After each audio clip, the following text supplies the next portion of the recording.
Hello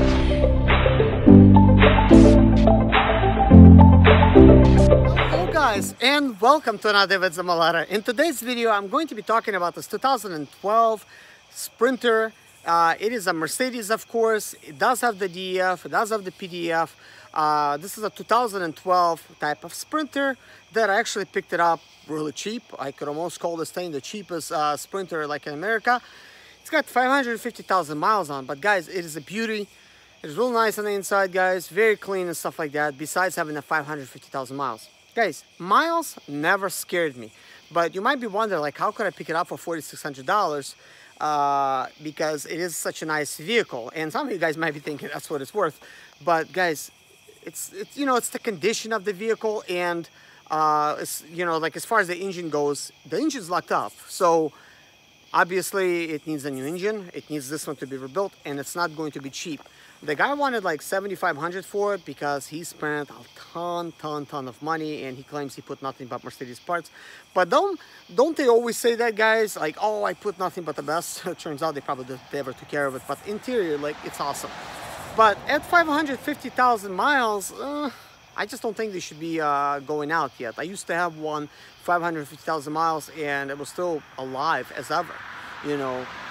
Yeah, but anyways, guys, you are looking at season 4 of my Sprinter videos, and actually season 4 is going to come out sometime this year.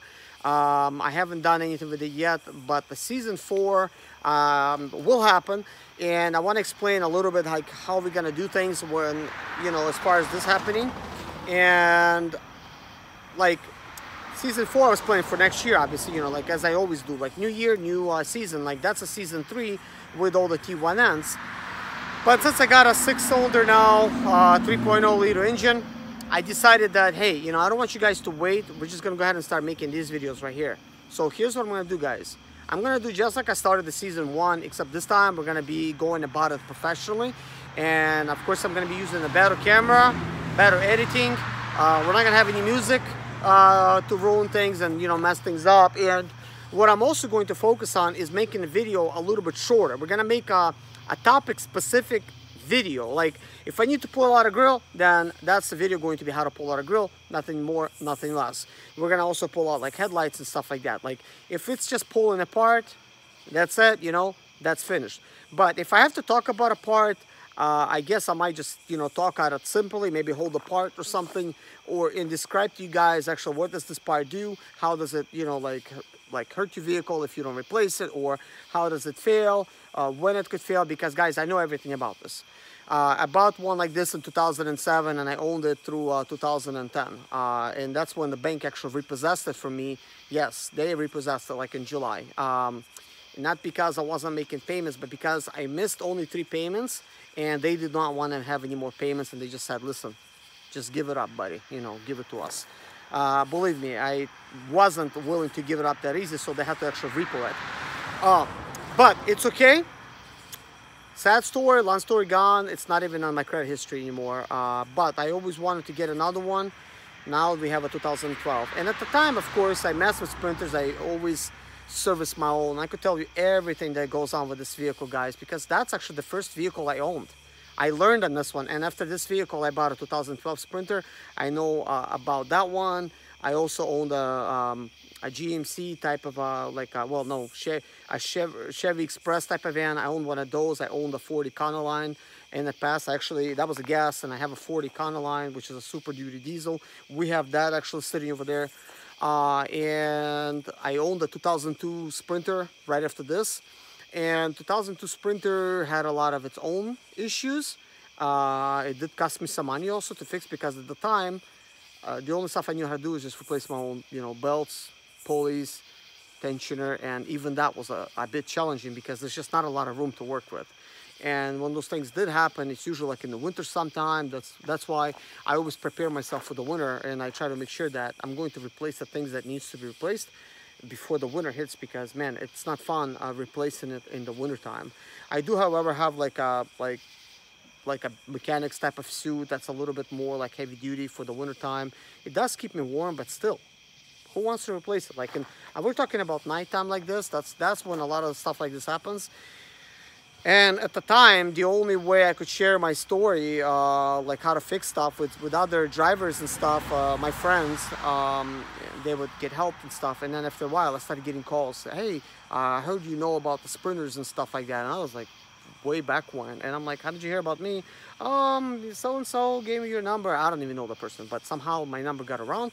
Now, probably getting the same thing, except I don't answer my phone because my phone's constantly ringing. I don't know who it is. So at this point, I'm not selling anything, so it shouldn't be ringing, really. I do handle emails all the time. I answer emails to you guys. I try to do my best to try to answer them. I've made a lot of you guys as my friends now, since you've been watching my videos and stuff. And we've been doing a lot of fun things on the channel, and things are about to get more funner. Because guys, I'm finally like almost finished with my house, and I know, like, I'm saying like with like such a dread, because guys, it's been going on for almost 3 years. I thought it's gonna take me like 6 months to do. Little that I know, but guys, I took on a big project, even though it's a small house, but I turned a manufactured home into a real house. And some of you guys might argue and agree to disagree with me. But if you do disagree with me, then put in the comments below why. What makes a house, and what makes a manufactured home a manufactured home. I'll tell you what I think, even though this is like not the video for it. Manufacturer's home, they get manufactured basically like in a factory type of setting, and they try to use the cheapest materials available. That's what they do. They use the cheapest lumber. They do use 2x4s, like mine has like 2x4s, but they use very cheap trusses. They're like 1x1s, and I know what you think. Like now, a lot of trusses are like this thick, and they're about the size, the thickness of a 2x4. And I guess it's okay, especially here in the south, because we don't have like winters here, like no snow and stuff. But that being said, cheap windows, it's like a single pane windows, cheap OSB type of floor. Like the cheapest grade you could find. It's going to have like linoleum. It's going to have a very tiny kitchen, a very tiny bedrooms. Like the cheapest appliances you could find, the electricals, like everything about it is like the cheapest stuff. Okay, I have completely redone everything, and I've used nothing but the good stuff. I have gas-filled windows. I have normal house doors. I actually used also OSB, but a little bit better grade. Plywood would have been better, and I put that on the floor, and now you know, the floor itself, it feels a little bit sturdy, like, because I actually doubled up on that one. Like on that layer, I doubled up more. I replaced the plumbing into actual house plumbing, replaced everything. Every single appliance is replaced. Electricals replaced, fuse panel replaced. I got a 200-watt panel. I don't know what was there before because it was gone when I got it. And it's not a video about the house, but it's just a little highlight, guys. It's just like everything's gone over there. So I replaced the R7 installation with R13. I replaced the normal staple drywall with a normal type of drywall that you screw in. We have the R13 installation. The windows were not wrapped, actually. At first, I wasn't real aware, like when people said wrap, because I did a house wrap, and they said you don't wrap your windows. But I did wrap my windows, except I didn't do it the way you're supposed to do it, because mine were never wrapped from the manufacturer home, because you know they don't care. And I bought the protector wrap. I wrapped the windows. I installed the windows. I did everything properly. I spaced them out. I do have the windowsill now. It's definitely looking nice. I textured the walls. You know, I have tile floors. You know, like no more like linoleum stuff.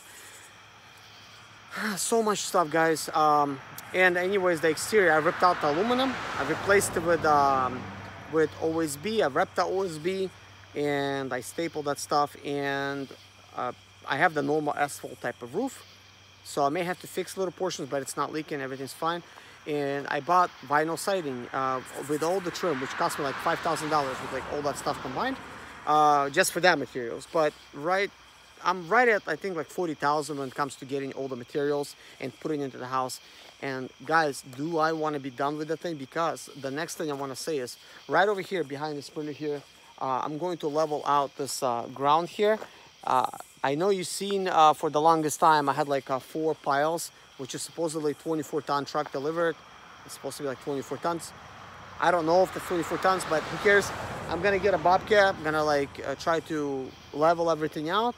I'm still debating on the size, but I did look at an actual shop, which is going to be having 12-foot tall ceilings. Tell me guys if I should go taller, but with a 12-foot tall ceiling for the metal type of shop, I don't have to own a scissor. I don't have to rent a scissor lift, which if they bring it, it's gonna cost me like $1,000. If I rent, I don't know, 200, 250 bucks for to rent it. If you guys rented one before, put in the comments below how much it cost. But I'm still kind of like which way should I go? But like, because you know everything's money, and I'm thinking, okay, I'm just going to order the roof portion. It's going to be like this, 40 by 30, 41 by 30, no, 40 by 31, or 41 by 30, no, 41 by 30, I believe. So it's a 31 like deep and 40 this way. It could be 41, I guess, who cares, right? But it's basically the roof goes like that, and it's like 12-foot ceilings here. So in the center, it will be a little bit taller. I could stick like, for instance, like a car lift in the middle, and we could lift up the sprinters. I already did check, will the 10-foot bay doors fit? I want to have like 3. So I'll be able to, like, you know, do like projects inside. Guys, it's gonna be like so incredible, because actually that's what I want to do and stuff. And in the next video, I'm gonna make a video why I'm going to do this rather than the other thing. And that's going to be basically like, why am I just building shop and just gonna mess with car projects instead of starting a successful business and a company career? At least for now, I'm putting it aside, guys, because it's important to do what you like. And I will actually explain that a little bit more in the next like video with the shop. It's probably gonna be like in the daytime, but I want to tell you guys this anyways, because I'm thinking about putting up the shop first, just with the roof, like no walls, and that in itself is gonna cost me like $10,300. Tell me if that's too much. It seems like it's too much, but keep in mind it is commercial grade, and it's pretty much like double the metal for the post, like it's double when they're coming in. And I'm still wondering, is 12 feet high enough? I know in the center it's gonna be higher. I will be able to put a sprinter, but I might not be able to lift it up that high. So I'm going to debate this myself, because I much rather build a shop high enough. It might cost me like, each foot might cost me an extra $1,000. So it might be worth the investment to actually invest in a higher type of shop and stuff. So yeah, that is that. But guys, I have like more news for like another video. So much stuff going on, so that's why I'm trying to free myself up from doing my house, so I could start working on my car projects. Because guys, to be honest with you, this is where my heart is. I don't care if this makes me money, because I'm just doing this for fun. I'm recording videos for you guys. I am getting ad revenue from Google, which will help me pay my bills, because if I'm not working out there, I don't have like normal paycheck coming in. I'm just like you guys. Like when I say just like you guys, I'm a driver, and I make my money by driving. And so when I'm making these videos, I'm not driving, obviously, and you could tell I've been home for like a couple months now, or more. But here's the plan. I'm gonna level it out and then go ahead and put a shop on there, okay? Or should I level it out and put a concrete pad on there? I mean a concrete pad. I mean a concrete slab. Concrete slab, and then just wait and then put a shop. Like, what do you guys think? Like, what I should do, you know? Because it's a little bit confusing. I'm not sure what the slab will cost me for 40 by 31. If you guys know this, let me know. Of course, I could find out with a simple phone call. It's basically math. I would probably have it 4 inches thick, because it is like how thick you want it. But I'm thinking like this, slab probably 10 grand for the roof portion and the size, and about 10 more grand to close it up, like with all the garage doors. So about 30 grand for the whole thing. So what do you guys think about that? And I'm going to use it obviously as my shop to work on sprinters, shoot nice quality videos for you guys. And I might do some stuff in the future, maybe with servicing some of you guys' sprinters. I might consider that, even though that's something I want to avoid. My whole goal is to just show you how to do it. but there might be a certain thing that I might do. I might do like something like DEF conversion back to like not having the DEF. I might do that if it's legal. I don't know if it's legal or not, so that's going to be important to know. But even when it comes to that, I might just tell you guys how to do it once I do know exactly, because I know it's possible to get it done cheaper than $1,500. Yeah, but anyways, guys, season 4 is coming, and one thing that I guess I should have probably explained is how I'm gonna do it. And I did mention season 1. If you guys watched season 1, what I did is I disassembled the entire engine, and the whole idea was to learn why is it locked up. And in that video, I learned that it's not bent valves, it's not a ripped chain or stuck chain. It was actually the actual main bearings, and if they're called a little bit different, guys, let me know like another terminology, but I looked up this word and it's main bearings, so they could be maybe called something else as well. But main bearings, that crankshaft bearings, they, like the bottom one, it slipped on the top one, and I had that like with a couple of them, like couple cylinders had that. I think the third one and the fourth one had that, and that's actually why it would not turn over. So I'm kind of thinking that this is what's going on with this one, but it could be wrong. But last I've heard, this guy got a load, started driving down the highway, and boom, this happens. It locks up and he gets towed. So if you could believe that story, but hey, I would not be surprised, because normally that's how these problems happen, and that's all it is. But anyways, guys, thank you for listening to me, and I hope you guys like this video, because I like to talk to you guys, tell you what's going on in my life. I know a lot of you guys follow me now, like as far as like that goes. I would like to grow my audience more. I do appreciate you guys. I do enjoy talking to you guys, and we have nothing but positivity. But those of you guys that want to be negative, and we don't have any of those, and I'm not joking, we have like maybe like 1 or 2 people that happens like that, and then you never hear from them again. And that's because I have a special filter. They get blocked forever, and they could watch all they want, but they will never be able to comment. They could probably comment, but nobody will see their comment again. It's a special filter I have turned on. No negativity on the channel. And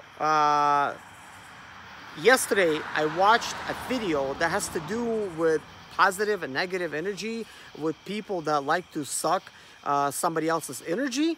And we have like internet trolls of like modern era.